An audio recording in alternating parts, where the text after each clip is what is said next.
like to express my gratitude to my wife Akshata and our beautiful daughters. I can never thank them enough for the sacrifices they have made so that I might serve our country. One of the most remarkable things about Britain is just how unremarkable it is that 2 generations after my grandparents came here with little, I could become Prime Minister, and that I could watch my 2 young daughters light Diwali candles on the steps in Downing Street. We must hold true to that idea of who we are, that vision of kindness, decency, and tolerance that has always been the British way. This is a difficult day, at the end of a number of difficult days. But I leave this job honoured to have been your Prime Minister. This is the best country in the world, and it is thanks entirely to you, the British people, the true source of all our achievements, our strengths, and our greatness. Thank you. So that is the outgoing British Prime Minister, the former British Prime Minister Sunak, and of course, it's quite a feeling of nostalgia and a sober reflection when watching that video. Of course, you've seen it. Now, why I'm making this video is that I want to tell you few lessons that you need to learn from this UK election. I want to tell you one, from the videos that you just watched. Now you need to understand the concept of the fact that power, when it comes to political power or any position any man is occupying in this life, power is transient. We all are what, or actors. We all are dramatic personnel at each stage of our life. You understand me? So, Sunak has come, ruled. Of course, his time is what, over. Another person is what, taking over. It's natural. Power is what, transient. Now, second thing that I want you to understand in that partner is very, critical, and I want you to learn from inside very well, is the aspect when you just oppose the political modus vivendi in UK and the political modus vivendi in Nigeria here, you will discover that there are 2 different things entirely.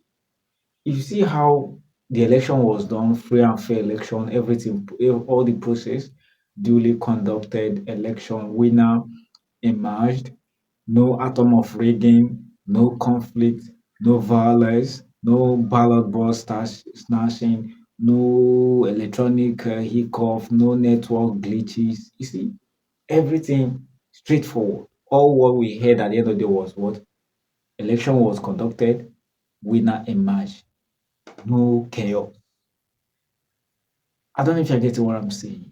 That is to tell you what, an organized system of what, administration. It seems the Westerners, they have gotten it right, unlike most we Africans, especially Nigeria as a whole. Now compare how this election took place compared to the election brouhaha that took place in Nigeria as of last year. Full of maladministration, nepotism, rigging, high-handedness, dictatorship. Do you understand me?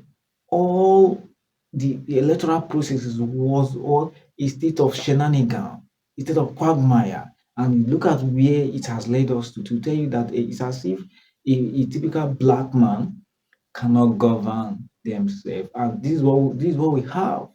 When you compare and contrast the Nigerian election with the British election, you discover that Africa in general, Nigeria in particular, has what? A long way to go when it comes to political administration. Now, the third lesson that I want you to learn from that election is the issue of what? Tribalism. Is the issue of tribalism. You see, when it comes to Nigeria election, that is when you discover that they're all called tribalism, nepotism, self-interest. But when it comes to white man's election, they are not interested on whether you are from Jupiter or Mercury. As far as you have the charisma, you have the political wherewithal, you have the idiosyncrasy and the charismaticness to navigate the ship of their country to the promised land, they will vote for you. They will vote for you. Of course, that was how the former prime minister emerged. Despite his origin was from India, there was no segregation. They considered him worthy, and at the end of the day, he was duly elected. Now, in this same election I just held now in this same UK now, you saw the Yoruba party. Kind of that is to tell you that Yoruba as an ethnicity in Nigeria here formed a political party over there, and they contested. They were given the carte blanche. They were given the volition, the wherewithal to contest election in UK. But here in Nigeria, so they are telling that someone from an Igbo land cannot rule in Nigeria, and people are clapping for the sayers. Is that not an aberration?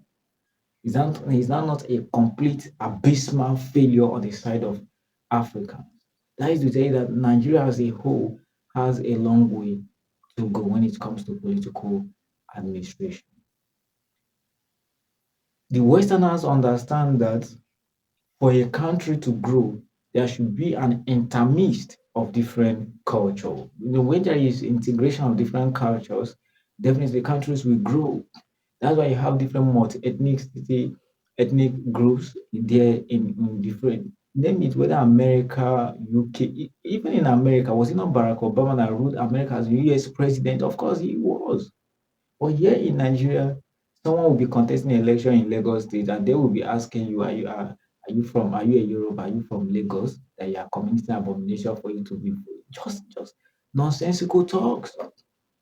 Nonsensical talks. That is to tell you that a typical black man has a long way to go for self-development because the education a typical black man claims that he or she is acquiring, we are not seeing the reflection in the lives of average black